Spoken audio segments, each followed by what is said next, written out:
Bonjour, bienvenue. Je suis très heureuse de vous retrouver pour une nouvelle saison du Culture Mag, le magazine de la culture de la rédaction d'i24 News. J'espère avec toute l'équipe vous montrer le meilleur des arts, de la littérature et des spectacles sous des auspices paisibles, heureux et pacifié. Alors dans ce journal, aujourd'hui place à la littérature, nous recevons l'écrivain Valérie Zenati. Elle est parfois dans l'ombre, c'est elle qui traduit le grand écrivain israélien Aaron Appelfeld. Elle est aussi dans la lumière. Valérie Zenati sort ce mois-ci en français son nouveau roman Jacob. Jacob, elle est avec nous. Au sommaire également, le portrait d'un homme pas comme les autres. Il est d'habitude professeur de natation sur l'une des plus belles plages de Gaza. Mais avec la guerre, son activité s'est réduite. Dès que les occasions le permettent, les Gazaouis vont respirer à la plage et lui est toujours là. Voilà pour le sommaire. Merci encore une fois d'être si nombreux à nous suivre et merci à vous Valérie Zenati d'être sur le plateau. Avant de parler avec vous de littérature, on va revenir sur la carrière de Richard Attenborough. C'est l'un des cinéastes anglais les plus emblématiques du Royaume-Uni. Il vient de mourir. Richard Attenborough avait été anobli par la reine. On l'appelait Sir Richard. Il est né en 1923. Il s'est engagé pendant la guerre au service cinéma de la Royal Air Force. Il a été longtemps acteur. Il est attaché aux grandes figures de l'histoire, attaché aussi à l'histoire avec un grand H. On lui doit de magnifiques films. Un pont trop loin avec Sean Connery, Young Churchill en 1972. Il a également réalisé Chaplin en 1992. Et puis surtout le célèbre Gandhi réalisé en 1982. Un Gandhi qui l'a propulsé dans le succès international. Une fresque grand spectacle qui lui a valu 8 Oscars.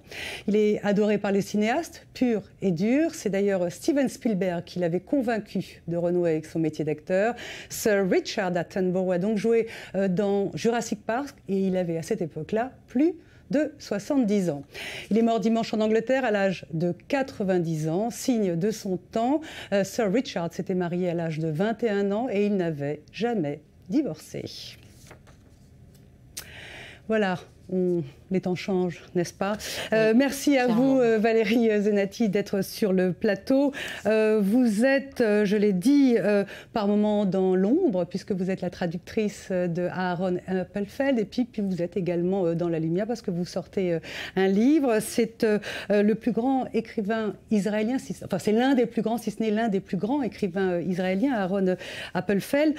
On connaît, Valérie Zenati, les couples célèbres dans les traductions. On connaît Markovitch, qui traduit Dostoïevski, on connaît Claro, qui connaît Thomas Pynchon, et on connaît Valérie Zenati, qui traduit Aaron Appelfeld. Quelle est la nature de relation que vous avez avec ce vieux monsieur israélien? Je crois que justement, c'est pas un vieux monsieur que j'ai rencontré quand j'ai rencontré l'œuvre d'Aaron, puis Aaron lui-même, c'est plutôt un enfant. Parce qu'il a gardé en lui quelque chose qui est, je ne dirais pas qu'il s'est figé, mais quelque chose qui est fondamental, c'est-à-dire l'enfant de 8 ans qui a ouvert les yeux sur un monde en train de vaciller, en train de s'engloutir, et qui a gardé cet étonnement, les questions qu'il avait à l'époque. Et je pense que la rencontre entre nous, c'est une rencontre entre deux enfants. Entre la petite fille que moi j'ai été, découvrant l'horreur de la Shoah en voyant la série Holocauste à la télé, qui m'avait bouleversée. J'avais 8-9 ans. Et j'ai retrouvé chez Aaron le vécu d'un enfant qui, sans aucun moyen d'analyse, a vécu ce qu'on pouvait imaginer de pire dans ces années-là. Oui, il faut rappeler qu'il est né en Roumanie, qu'il a fui les pogroms et qu'il s'est caché dans une forêt longtemps. Oui. Et... Il a été déporté avec son père, sa mère a été tuée quand ils étaient dans le ghetto et il s'est échappé du camp pour ensuite traîner dans la forêt seul, avec des brigands, avec des prostituées qui le recueillaient, des gens qui pouvaient être extrêmement violents avec lui, mais qui en même temps le sauvaient, qui l'utilisaient beaucoup, qui l'exploitaient. Et lui dit souvent que ça a été l'école de la vie, parce qu'il n'avait fait que le cours préparatoire jusque-là. Et observer ces brigands, leur façon de fonctionner, de s'organiser, les désirs qu'ils avaient et les moyens qu'ils avaient pour y accéder, c'est ce qui lui a permis de connaître un peu mieux l'âme humaine. Valérie Zenati, dans votre rencontre avec Aaron Appelfeld, dans votre rencontre avec sa langue, parce qu'il faut le dire qu'il est passé du yiddish à l'allemand et puis qu'il a découvert l'hébreu assez tard, en arrivant ici en Israël. Est-ce que parfois vous avez l'impression de rater quelque chose, d'en faire trop, d'être en dessous, de rater une ponctuation, un silence, de rater sa langue finalement? Est-ce que c'est ça la difficulté d'être traductrice? Alors, l'un des points communs que nous avons, c'est que nous sommes arrivés tous deux en Israël à l'âge de 13 ans et demi, au début de l'adolescence. On va en parler après, mais effectivement, voilà. Oui. Et donc, je pense que lui, ce n'est pas sa langue maternelle, et je pense que nous avons tous deux un hébreu qui n'est pas un hébreu de Tsabar, qui n'est pas un hébreu de quelqu'un qui est né ici en Israël. Donc, c'est un hébreu qui m'est familier. Maintenant, dans une traduction, on peut toujours perdre un écho qui est intentionnel ou pas d'ailleurs chez l'auteur. Ça, on ne peut pas forcément le maîtriser, mais moi j'essaie de reproduire en français la musique que j'entends en hébreu. J'essaie de transmettre au lecteur français ce que moi je ressens. Donc c'est forcément une traduction subjective. Mais vous échangez, par exemple là, pendant cette période de guerre, là vous êtes en Israël, est-ce que vous échangez avec Aaron Appelfeld? Oui, bien sûr, on se donne régulièrement des nouvelles, d'abord à titre amical parce que c'est devenu un ami, c'est devenu presque un frère. Et puis lorsque je le traduis, on a des échanges pas forcément précis sur un mot ou un autre parce que ça, là, j'ai plutôt confiance. Mais parfois, je lui pose une question sur les lieux du roman, sur les motivations de ses personnages. Je lui demande pourquoi ils agissent ainsi. Et c'est dans ces discussions que j'arrive à puiser chez lui quelque chose que je ressens comme étant à la source de l'écriture et qui me permet ensuite à moi d'avancer. Alors, je ne me trompe pas si je dis que vous avez quasiment traduit tous les romans d'Aaron Appelfeld. Lequel a été le plus complexe? Alors, c'était L'amour soudain, qui est le deuxième livre que j'ai traduit de lui et qui m'a mise face à une difficulté qu'il y a quand on traduit de l'hébreu en français, c'est celle des temps. Parce que les temps en hébreu sont extrêmement simples. Alors, il n'y a que le présent, le passé, le futur. En français, on a beaucoup plus de complexité grammaticale. Même la langue n'est pas simple, parce qu'on vous fourre comme ça des consonnes, on oublie les voyelles et vous débrouillez. Voilà, il faut interpréter quand on traduit l'hébreu. Et il faut aussi mettre de l'ordre dans... Il n'y a pas de concordance des temps en hébreu. Or, en français, il y en a une, sinon ça ressemble à n'importe quoi. Donc, il fallait que je trouve moi-même les équivalences pour pouvoir retranscrire cette notion du temps qui est très particulière à la langue d'Aaron et à la tradition juive en général, puisque Rashi dit qu'il n'y a pas de passé ni de futur dans la Torah. Et je crois qu'Aaron écrit un peu comme ça, dans un mélange du présent, du passé et du futur qui lui est très particulier. Alors là, vous parlez tout doucement, on sent une relation extraordinaire, mais vous êtes livré à un petit exercice rigolo, on va dire, avec Aaron, quand vous avez publié en 2011 Mensonges.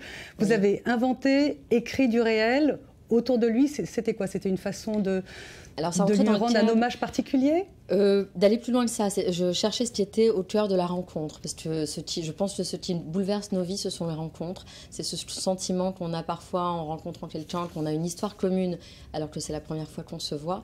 Et j'ai voulu, à travers l'écriture, examiner ça. Donc, j'ai écrit ce livre qui s'appelle Mensonges pour évoquer combien finalement la fiction et la littérature, en inventant une réalité, permettent de toucher du doigt une vérité. Et dans Mensonges, je suis passée à la fois par ma voix, traduisant Aaron Appelfeld, ma voix de petite fille qui m'a menée à lui, et ensuite j'ai effectivement écrit une fiction dans laquelle deux enfants sont perdus dans la forêt, et où j'ai tenté de cerner cette fraternité qui existe entre nous. Parce que c'est pas un rapport, malgré l'écart d'âge, c'est pas un rapport du tout filial, c'est plus un rapport de fraternité. Alors je lisais là que Amos Gitaï vient d'adapter au cinéma une des nouvelles de Aaron Appelfeld, qui s'appelle Tzili, l'histoire d'une petite fille qui se cache dans la forêt. Vous avez travaillé sur ce projet? Non, pas du tout. Amos Gitaï l'a fait seul. Il sera présenté au Festival de Venise. Aaron n'a pas encore vu le film, mais il va aller le voir là-bas. Et moi aussi, je suis très impatiente de... Alors moi, je voudrais qu'on parle de vous maintenant. Voilà, Aaron Appelfeld. Vous avez une histoire de déracinement. Vos parents sont d'Algérie, ils sont arrivés à Nice, et puis ensuite, ils sont venus à Beersheba. Vous avez vécu votre adolescence, votre jeunesse, vous avez fait même votre service militaire. Comment avez-vous vécu ce mois de guerre à Beersheba? Comment ont vécu vos parents ici à Beersheba? Alors moi, je l'ai vécu principalement de l'extérieur, puisque je n'étais pas encore en Israël à ce moment-là. Ça a été très éprouvant, comme pour tout le monde, je crois, parce qu'il y a un grand découragement à voir cette situation, non seulement s'enliser, mais aller de plus en plus vers une solution qui n'apparaît à personne comme étant possible, donc vers une impasse, en fait. J'étais très découragée. Et vos parents au quotidien, comment ça se passe? Mes parents au quotidien ont eu... Enfin, ma mère a plutôt réagi avec sa force habituelle. Pour mon père, c'était un petit peu plus dur parce qu'il est âgé. Et ils ont un temps très court à Beersheva lorsqu'il y a une alerte. Donc il faut se mettre à l'abri, se lever, se réveiller, bouger, ne pas sortir.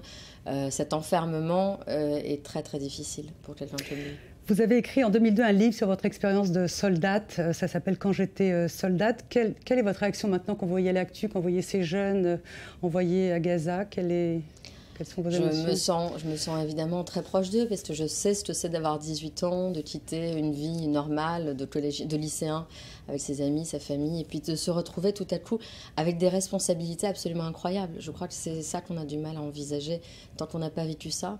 C'est que ce sont quasiment des enfants. Aujourd'hui, moi j'ai un fils qui a 18 ans et je vois ce qu'est un jeune homme de 18 ans. Et quand on pense aux responsabilités qu'ils ont en allant se battre, c'est extrêmement troublant. Je pense aussi qu'ils font partie d'un jeu qu'ils ne comprennent pas toujours, qu'ils ne maîtrisent pas. Et c'est encore plus dur, je crois, aujourd'hui d'être soldat qu'il y a 25 ans comme moi. Vous avez écrit le livre « Une bouteille à la mer de Gaza » qui est devenu ensuite un film en 2005, je crois, en 2003 avec Agathe Bonitzer et Yam Abbas. Vous pourriez refaire un film pareil aujourd'hui? Vous pensez que la situation a changé, elle s'est empirée, c'est la même? Vous disiez à l'époque dans une interview, on s'habitue au désastre. Oui, tout à fait. Alors le livre est sorti en 2005, mais le film est plus tardif, il est sorti en 2012. On a réactualisé un petit peu le contexte pour pouvoir le faire. Je pense que ce livre et ce film sont plus nécessaires que jamais. D'ailleurs, ce sont les échos que je reçois des lecteurs ou des gens qui le lisent. En fait, il visait simplement à humaniser les deux côtés, c'est-à-dire à ne pas oublier que des deux côtés de cette frontière et des deux côtés de ce conflit, il y a des êtres humains, des jeunes, des adolescents qui n'ont absolument pas choisi la situation dans laquelle ils sont plongés et qui sont extrêmement désarmés, c'est le cas de le dire, face à ça. Alors, je crois que c'est plus juste que jamais. Oui. Alors le temps passe, mais j'aimerais quand même qu'on parle de votre livre, Jacob, qui est un nouvel exercice. Donc je rappelle, vous êtes arrivé, vous êtes d'Algérie, enfin vos parents, vous arrivez à Nice, ensuite vous partez en Israël, et puis là vous replongez, j'ai l'impression, dans les racines de votre famille avec ce livre qui sort en français à la rentrée. Jacob, c'est quoi? C'est l'Algérie 1944, l'histoire d'un jeune juif? Pour le coup, oui, aussi l'histoire d'un jeune juif de 19 ans qui part à l'armée, qui est engagé dans l'armée française pour aller combattre face à l'ennemi allemand et libérer la France. La France, il n'en a qu'une vague idée à travers les livres qu'il a lus, les leçons d'histoire. Et puis là, il va la découvrir autrement en se battant pour elle. Il y a aussi toute sa famille qui ne peut absolument pas imaginer ce que Jacob est en train de vivre, qui simplement attend le retour de ce garçon qui est extrêmement doux par rapport aux autres membres de la famille qui ont un côté plus violent et patriarcal. Lui, c'est quelqu'un de plus doux. C'est un peu le rayon de soleil de sa mère. Mais vous avez réinventé un univers algérien, vous avez enquêté, votre maman vous a aidé. En très peu de mots, en très peu de mots, je suis partie de cette photo qui était dans l'album de famille. Et puis ensuite, à la fois, j'ai discuté avec ma mère.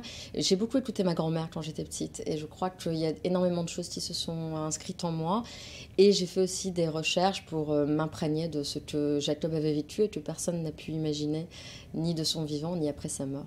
Merci beaucoup Valérie Zenati. Je rappelle le titre de votre livre, Jacob aux éditions. Vous êtes très fidèle de l'Olivier. Oui. On a préparé avec la rédaction un petit sujet qui voulait faire écho à votre film, Une bouteille à la mer de Gaza. David Gombin a fait un récit sur le maître nageur de Gaza et lorsque l'occasion se présente, les Gazaouites vont à la plage et lui, il est toujours là, signé David Gombin. Un groupe de jeunes hommes sort de l'eau grisé par le rouleau régulier des vagues et la brise rafraîchissante. Une scène qui pourrait se dérouler un peu partout dans le monde. Mais nous sommes sur la plage de Gaza. Et si cette plage reste fréquentée des Gazaouis, c'est en partie grâce à cet homme. Mohamed Bar, 21 ans, est l'unique maître nageur à continuer d'assurer la sécurité des nageurs. La mer est le seul endroit à Gaza où les gens peuvent respirer. Nous nous trouvons dans une grande prison depuis 8 ans.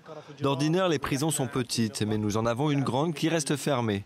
Les frontières sont closes. On ne peut pas bouger, nos vies sont terribles. Sur les 7 maîtres nageurs opérant en temps normal sur cette plage, Mohamed est le seul à continuer de s'y rendre tous les matins. S'il a annulé les cours de natation qu'il donne 3 fois par semaine à l'Aurore, il continue de veiller sur ces femmes et ces hommes de tout âge. Une assurance de sécurité pour ces baigneurs venus échapper au stress de la guerre et passer un moment de détente. Heureusement pour assister le maître nageur, un jeune adolescent appelé lui aussi Mohamed. C'est lui qui m'a tout appris, qui m'a formé. Il faisait semblant de se noyer sur la plage et me donnait des instructions pour m'expliquer comment le sauver. Et j'ai reçu toute mon expérience de lui. Voilà plus de 3 mois que Mohamed Bar n'a pas reçu son maigre salaire de 190 €. Le Hamas, à court de liquidité, ne parvient plus à payer les fonctionnaires. C'est donc sa passion pour la mer qui motive Mohamed de continuer à venir tous les matins. Une révélation pour le sauvetage en mer après qu'il assiste à la noyade de son voisin alors qu'il n'a que 16 ans. J'admire la mer, je pense que je l'aime plus que n'importe qui à Gaza. J'ai des souvenirs formidables avec la mer, c'est toute ma vie. Une passion qui permet de protéger cette bande de sable et de donner aux Gazaouis un peu de répit et de détente en attendant que la situation s'améliore. Valérie Zanetti, on voulait faire écho donc à votre film Une bouteille dans la mer de Gaza. Une réaction sur ce sujet? Je trouve ce reportage extrêmement réconfortant parce qu'il y a quelque chose de très doux dans cette façon que ces gens ont d'échapper à leur quotidien par la mer et dans lequel je me reconnais beaucoup. Vous n'étiez pas allé tourner à Gaza À la frontière, jusqu'à Erez, mais ensuite on a reconstitué Gaza en Israël, si on peut dire. Vous êtes optimiste, triste? On ne sait pas.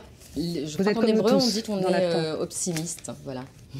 Merci Valérie Zanetti, merci beaucoup. C'est la fin du Culture Mag. On se retrouve demain à la même heure et juste après, bien évidemment, c'est l'info qui continue sur i24 News.